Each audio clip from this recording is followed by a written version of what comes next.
Dhanik Bharat Educational Institutions, Inter, IIT, JEE, NEET, admission opened.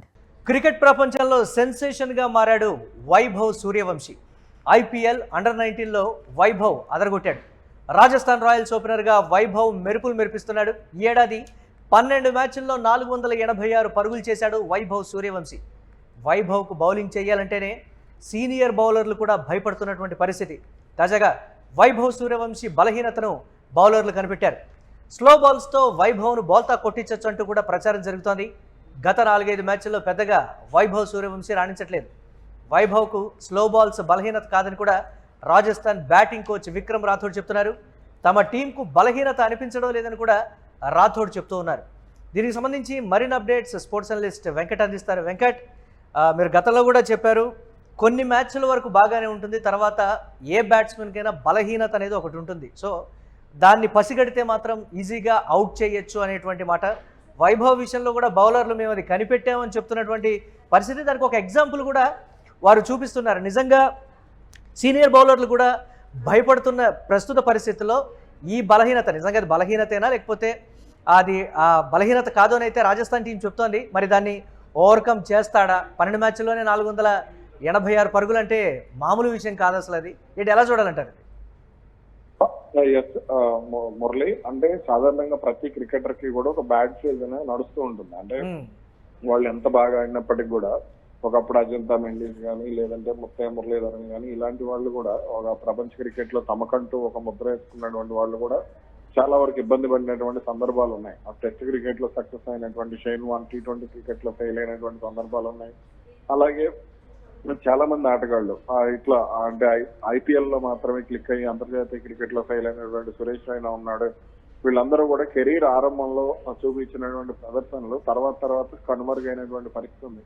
అలాగే ఇక వైభవ్ సూర్యవంశీ విషయానికి వస్తే మాత్రం కొంత అంటే గత ఏడాది నుంచి అతను ఆడినటువంటి ఇన్నింగ్స్లు అండర్-19 వరల్డ్ కప్ లో కానీ లేదంటే మామూలుగా ఈ అండర్-19 మ్యాచెస్ ఏవైతే ఉంటాయో దేశవాళీ డొమెస్టిక్ క్రికెట్ లో ఆడినటువంటి మ్యాచెస్ కానీ ఇవన్నీ కూడా మనం చూస్తే ఓకే మనాడికి ఇక తిరుగులేదు అని అందరూ భావించారు. కానీ ఎప్పుడైతే ఒక బ్యాట్స్మెన్ హిట్టింగ్ మాత్రమే నమ్ముకుంటాడో, డిఫెన్స్ వదిలేస్తాడో, స్ట్రైక్ రొటేషన్ వదిలేస్తాడో అప్పుడు ఖచ్చితంగా అది వీక్నెస్ అవుతుంది. వైభవ్ సూర్యవంశీ గురించి మన ఇద్దరం గతంలో మాట్లాడుకున్నప్పుడు కూడా చెప్పినటువంటి పరిస్థితి ఉంది.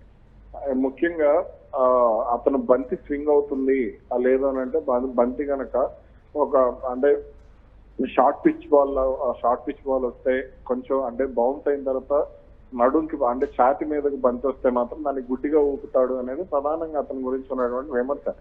దానివల్లే అతను వికెట్ బారేసుకునేటువంటి సందర్భాలు కూడా చాలా ఉన్నాయి. ముఖ్యంగా అంటే ఇక అలాగే అతని ఫీల్డింగ్ లోపాలు కూడా ఇప్పటి వరకు కూడా మీరు ఐపీఎల్ లో గమనిస్తే అతను ఒక్క క్యాచ్ కూడా పట్టుకోవాలి. ఈ టోర్నీ మొత్తం కూడా ఫీల్డింగ్ పరంగా కూడా చాలా నెమ్మదిగా ఉంటాడు. ముఖ్యంగా అతనికి ఫిట్నెస్ సమస్యలు కూడా చాలా ఉన్నాయి. కాబట్టి వీటన్నింటి నుంచి ఒక ఇంటర్నేషనల్ క్రికెటర్ గా మారాలి అని అంటే హిట్టింగ్ మాత్రమే నమ్ముకుంటే ఇంటర్నేషనల్ క్రికెట్ అవరు చాలా వరకు కూడా.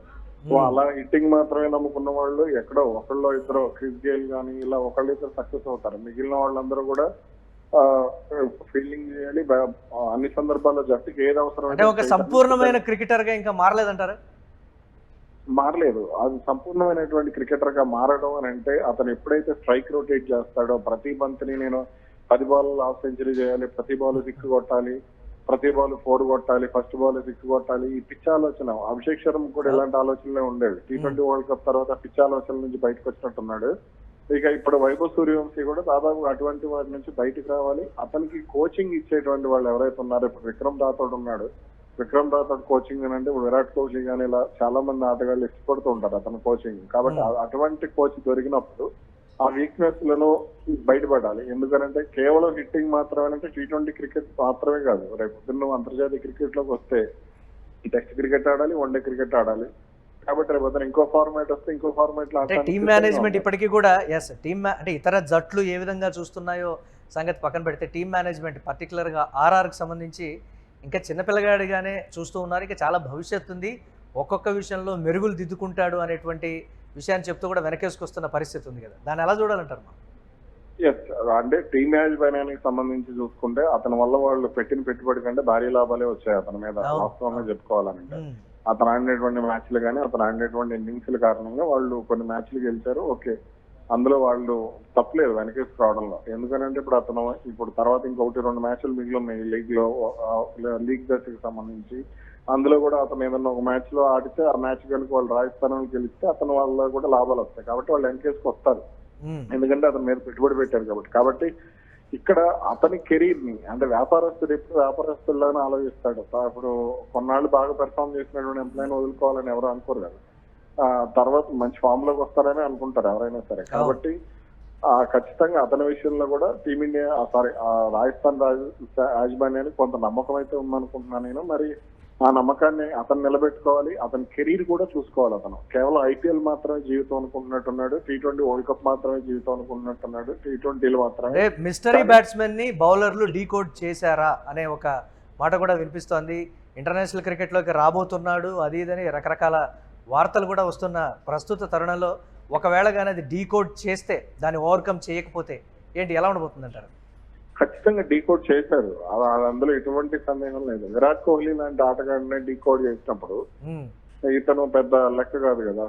కాబట్టి ఖచ్చితంగా అతన్ని డీకోడ్ చేశారు. గతంలో మన జాతీయ జట్టు తరఫున ఆడినటువంటి చాలా మంది ఆటగాళ్ళని అలాగే డీకోడ్ చేశారు. వాళ్ళ తర్వాత కనుమరుగైపోయారు. 2-3 మ్యాచ్లు ఆడి కనుమరుగైపోయినటువంటి ఆటగాళ్ళు చాలా మంది ఉన్నారు. అభిమన్యు మిథున్ అని అభినవ్ ముకుంద్ అని తమిళనాడు ఓపెనర్ ఒక అతను ఉండేవాడు. అంటే డొమెస్టిక్ క్రికెట్ లో చాలా బాగా ఆడేవాడు. అతన్ని నమ్మి 2016లోనో 2017లోనో ఆస్ట్రేలియాతో సిరీస్ కి ఎంపిక చేస్తే ఖచ్చితంగా అతని టార్గెట్లను మాత్రం అతని వీక్నెస్ మాత్రమే టార్గెట్ చేసుకుని మిక్స్ స్టార్క్ అప్పుడు బంతులు వేసినటువంటి పరిస్థితి ఉంది. హేజిల్వుడ్ గానీ ఇలా కీలక బౌలర్లు. కాబట్టి ఆ తర్వాత అతను కనుమరుగైపోయాడు. కాబట్టి ఇలా వీళ్ళందరూ అంటే Abhishek Sharma T20 world cup లో ఎంత ఇబ్బంది పడ్డాడు అతను డీకోడ్ చేస్తే. స్పిన్నర్లతో ఫస్ట్ ఓవర్ అంటే ప్రస్తుతం ఉన్న సిచ్యువేషన్ లో ఐపీఎల్ రూపంలో వాళ్ళు సజీవంగానే ఉంటున్నారనే ఒక అంటే తమ ఆట తీరును అంతర్జాతీయంగా చూపించడానికి, లేకపోతే బీసీసీఐ పర్టికులర్ గా మేము ఇంకా ఫామ్ లోనే ఉన్నాం చూపించడానికి ఐపీఎల్ ప్రెసెంట్ ఒక ప్రస్తుత అవకాశం అయితే ఉంది కదా. లేదు బీసీసీఐ ఐపీఎల్ ని పరిగణలోకి తీసుకుంటది అని మనం అనుకుంటాం కానీ చాలా సందర్భాల్లో వాళ్ళు అంటే ఐపీఎల్ ని తీసుకుంటారు కానీ అదే భ్రమ కాదు. అది కేవలం 30-40% మాత్రమే. అలా తీసుకుంటే పాల్ వాల్తాటే గానీ మురళీ విజయ్ గానీ ఇలా ఐపీఎల్ లో బాగా రాణించినటువంటి ఆటగాళ్ళు కొంతమంది ఉన్నారు. వాళ్ళందరూ కూడా తర్వాత జాతీయ జట్టులో కీలక పాత్ర పోషించాలి కదా. కాబట్టి ఇక్కడ ఐపీఎల్ మాత్రమే ప్రామాణికం కాదు. అయితే మీరు రాజస్థాన్ రాయల్స్ తరఫున అష్నోద్కర్ అని ఒక ఓపెనర్ ఉండేవాడు. గ్రేమ్ స్మిత్ తో కలిసి ఓపెనింగ్ వచ్చేవాడు. అతను కూడా బాగా ఆడేవాడు. కానీ ఐపీఎల్ లో అతను పెద్దగా అంటే ఐపీఎల్ డొమెస్టిక్ క్రికెట్ లో రాణించలేదు. తర్వాత అతను ఇంటర్నేషనల్ క్రికెట్ లో కూడా తీసుకోలేదు. కాబట్టి ఇక్కడ ఐపీఎల్ ఒకటే జీవితం కాదు అనేది అయితే క్రికెటర్ లో. ఇప్పుడు ఇతనికి చాలా వయసు ఉంది, ఇంకా 25 ఏళ్ళు క్రికెట్ ఆడాలి అతను. కాబట్టి ఐపీఎల్ నుంచి బయటకు వచ్చి ఒక పరిపూర్ణమైనటువంటి క్రికెటర్ గా మారాలి. Right, thanks for analysis Venkat. ఇక క్రికెట్ ప్రపంచంలో సెన్సేషన్ గా మారినటువంటి వైభవ్ సూర్యవంశీ విషయంలో బౌలర్లు డీకోడ్ చేశారని చెప్తున్నారు. ఐపీఎల్ అండర్-19లో అదరగొడుతున్నాడు వైభవ్. రాజస్థాన్ రాయల్స్ ఓపెనర్గా వైభవ్ మెరుపులు చూస్తూ ఉన్నాం. ఈ ఏడాది 12 మ్యాచ్ల్లో 486 పరుగులు చేశాడు వైభవ్ సూర్యవంశీ. ఇక వైభవ్కు బౌలింగ్ చేయాలంటేనే విదేశీ బౌలర్లు, సీనియర్ బౌలర్లు కూడా భయపడుతున్న పరిస్థితి. అయితే తాజాగా వైభవ్ సూర్యవంశీ బలహీనతను బౌలర్లు కనిపెట్టారని కూడా చెప్తున్నారు. స్లో బాల్స్తో వైభవ్ను బౌల్తా కొట్టించచ్చు అంటూ ప్రచారం జరుగుతోంది. గత 4-5 మ్యాచ్ల్లో పెద్దగా వైభవ్ రాణించినటువంటి పరిస్థితి ఉంది. ఇక వైభవ్కు స్లో బాల్స్ బలహీనత కాదని కూడా రాజస్థాన్ బ్యాటింగ్ కోచ్ విక్రమ్ రాథోడ్ చెప్తున్నాడు. తమ టీంకు బలహీనత అని అనిపించడం లేదని కూడా రాథోడ్ వెనకేసుకొస్తున్నటువంటి పరిస్థితి.